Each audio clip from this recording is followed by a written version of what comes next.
अस्सलाम वालेकुम dear students, I hope you are all fine and doing great. Okay बच्चे, आज का हमारा जो टॉपिक है ना वो थोड़ा क्या हो सकते हैं इससे हट के है। ये प्रैक्टिकल लाइफ से रिलेटेड है। हमने एक बात सोची है कि हम अपनी वीडियो में पता क्या किया करेंगे। हम क्या उसे कहते हैं, जो आपको क्या उसे कहते हैं रेगुलर एजुकेशन है वो तो देंगे ही देंगे, लेकिन हम ना साथ कम्युनिटी सर्विस भी प्रोवाइड करेंगे। अब बायो से रिलेटेड, बायो में हम क्या करते हैं, लिविंग ऑर्गेनिज्म को डिस्कस करते हैं, हम ह्यूमन को भी डिस्कस करते हैं। लेकिन इसका प्रैक्टिकल लाइफ में जो एडवांटेज है ना, जो अब हमारी कम्युनिटी को होगा, तो सबसे बेहतर ये होगा कि हम ना जो अपनी हमारी कॉमन कम्युनिटी की आपस डिजीजेज हैं उनको भी डिस्कस करें।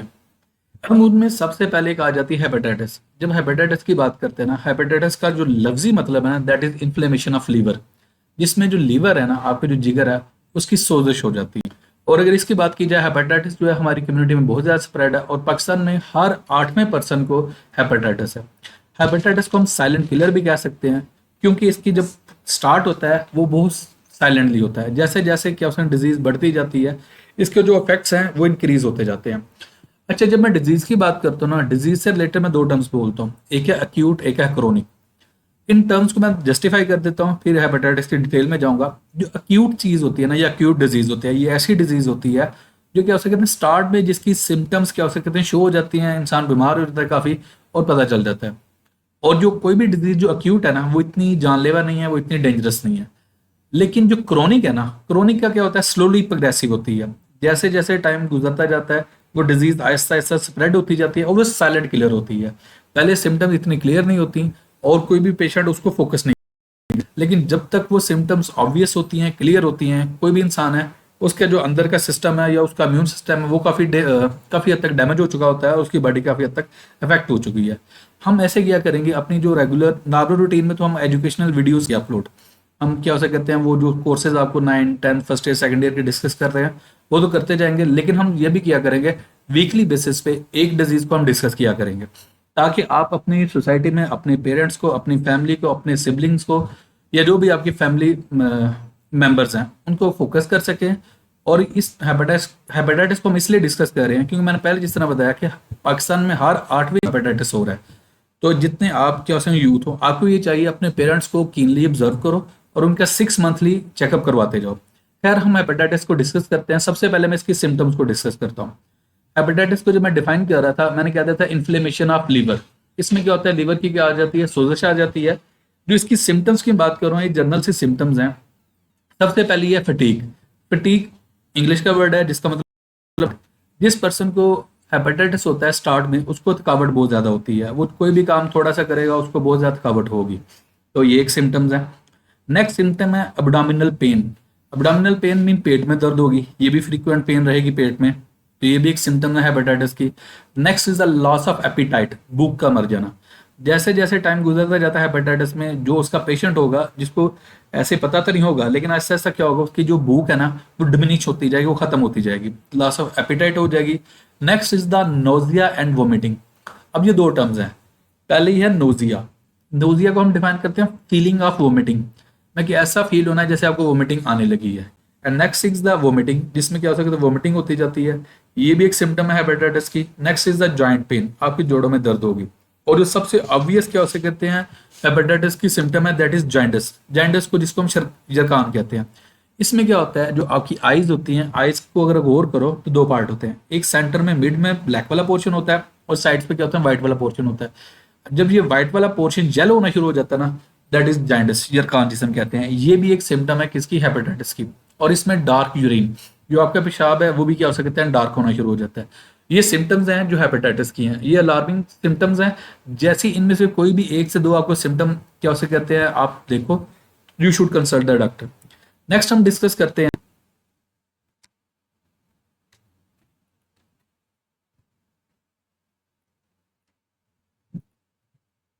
Next are the causes and of the hepatitis. अब दो टर्म्स हैं इस स्लाइड में, मैं दो चीजें डिस्कस करूंगा। एक तो उसके कॉजेज क्या है, दूसरी प्रिवेंशन क्या है। कॉजेज क्या है कि ये बीमारी होती कैसे है, उसका कॉज क्या है। नेक्स्ट इज द प्रिवेंशन, उससे आप बच कैसे सकते हो। एक इंग्लिश की स्टेटमेंट है, prevention is better than cure. जो एहतियात होती है वो इलाज से बेहतर होती है। तो अगर आपको काजेज हुआ तो आप उनको प्रिवेंट करोगे, then you will not be affected by the disease, आपको डिजीज नहीं होगी। अच्छा, एक बात याद रखें, जो हेपेटाइटिस है इसकी टाइप्स हैं, वेरियस टाइप्स हैं। हेपेटाइटिस ए है, हेपेटाइटिस बी है, हेपेटाइटिस सी है, हेपेटाइटिस डी है और हेपेटाइटिस ई है। इसमें जो हेपेटाइटिस बी और हेपेटाइटिस सी है ना, ये सबसे ज़्यादा जानलेवा है, ये सबसे ज़्यादा फैटल है। फैटल का मतलब ही जानलेवा होता है। एनीवेज इन सबको वन बाय वन मैं डिस्कस करता हूँ। और क्या उसे कहते हैं, इनके पहले हम तीन चीज़ें देखेंगे, उनके सोर्स देखेंगे, तो उनका सोर्स क्या है, नेक्स्ट हाउ इट स्प्रेड्स, ये फैलती कैसे है, third one is the prevention, इससे आप बच कैसे सकते हो, इसे आप कैसे अवॉइड कर सकते हो। अब वन बाय वन देखते हैं आप। सोर्स ऑफ वायरसेस, अब एक बात याद रखें, जो हेपेटाइटिस ए है, बी है, सी है, डी है या ई है, कोई भी टाइप है ना हेपेटाइटिस की, उसका जो सोर्स है, उसका जो काज है ना, दैट इज वायरस। लेकिन क्वेश्चन आता है वायरस कहाँ से आता है, हेपेटाइटिस ए फीसिस। अब फीसिस क्या है, आपके डाइजेस्टिव ट्रैक्ट का, आपके क्या होता है, जो खाने का वेस्ट मटेरियल होता है ना, उसे हम क्या कहते हैं, फीसिस होते हैं, फीसिस कहते हैं, उससे वायरस आ सकता है। हेपेटाइटिस बी, वो ब्लड से या blood derived body fluid, blood से रिलेटेड कोई भी फ्लूइड अगर बॉडी में ट्रांसफर हो तो वो सोर्स हो सकता है। हेपेटाइटिस सी, ब्लड या ब्लड ड्राइव्ड बॉडी फ्लूइड, इसमें आपका स्लेवा भी आ जाता है, ब्लड भी आ जाता है, सीमन भी आ जाता है। हेपेटाइटिस डी, वो ब्लड और ब्लड ड्राइव्ड बॉडी फ्लूइड्स हैं। हेपेटाइटिस ई, ये भी फीसिस की वजह से। ये मैंने इनके क्या बता दिए, सोर्सेस, कि इनके वायरस का सोर्स कहाँ से आप में आता है। नेक्स्ट, हाउ इट स्प्रेड्स, ये फैलती कैसे है। Hepatitis A from contaminated food drink, आपका जो क्या से कहते हैं फूड है या आपका जो पानी है, अगर क्या से कहते हैं वो कंटेमिनेटेड है, मोस्टली आपका जो वाटर होता है ना, अगर वो कंटेमिनेटेड है तो ये सबसे ज्यादा काज होता है।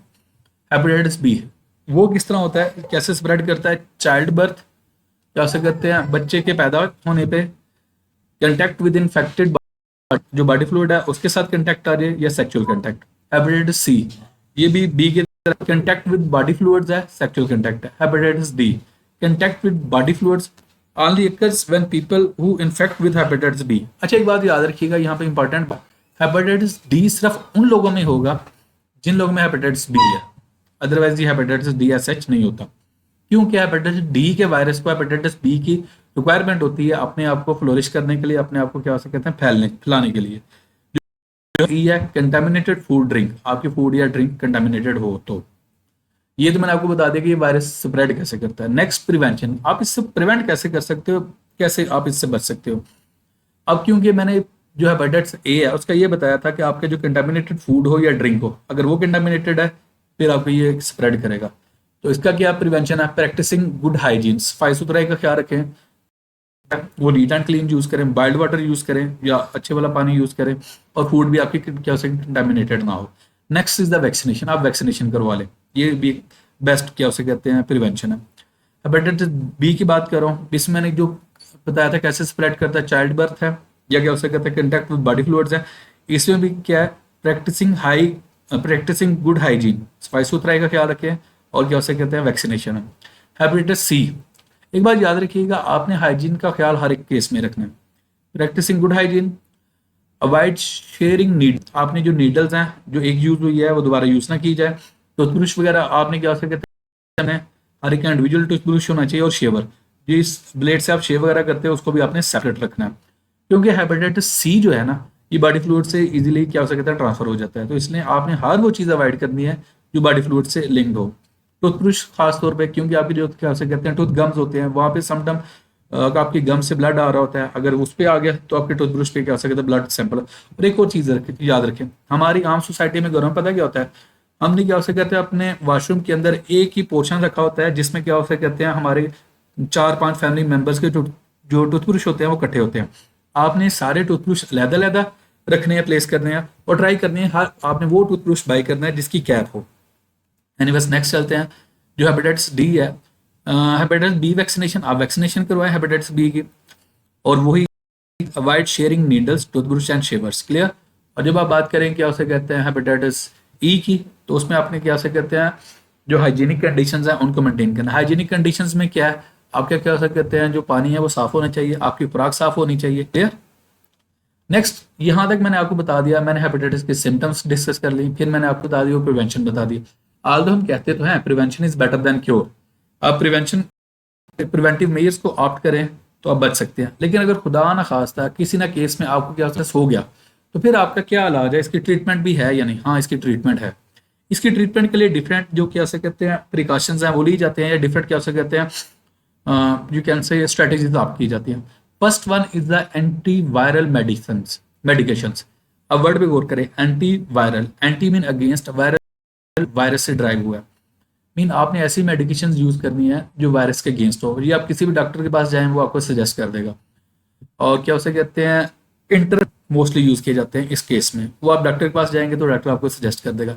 स्पोर्टिव केयर है, जो पेशेंट है उसको सपोर्ट देनी चाहिए, जो आपके बाकी फैमिली मेंबर्स हैं। Next is regular monitoring. आपने रेगुलर मॉनिटर करना है, आपने अपना बीपी चेक करना है, आपने अपनी डायबिटीज चेक करनी है।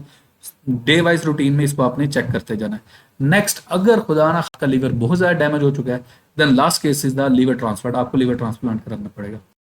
अब तक मैंने हेपेटाइटिस से जितनी भी जो क्या बेसिक इन्फॉर्मेशन है वो बता दिया है। ये बेसिकली हम एक कम्युनिटी सर्विस को दे रहे हैं। यहाँ तक कोई क्वेश्चन आपका है तो आप you can ask in the comment section. Thank you so much.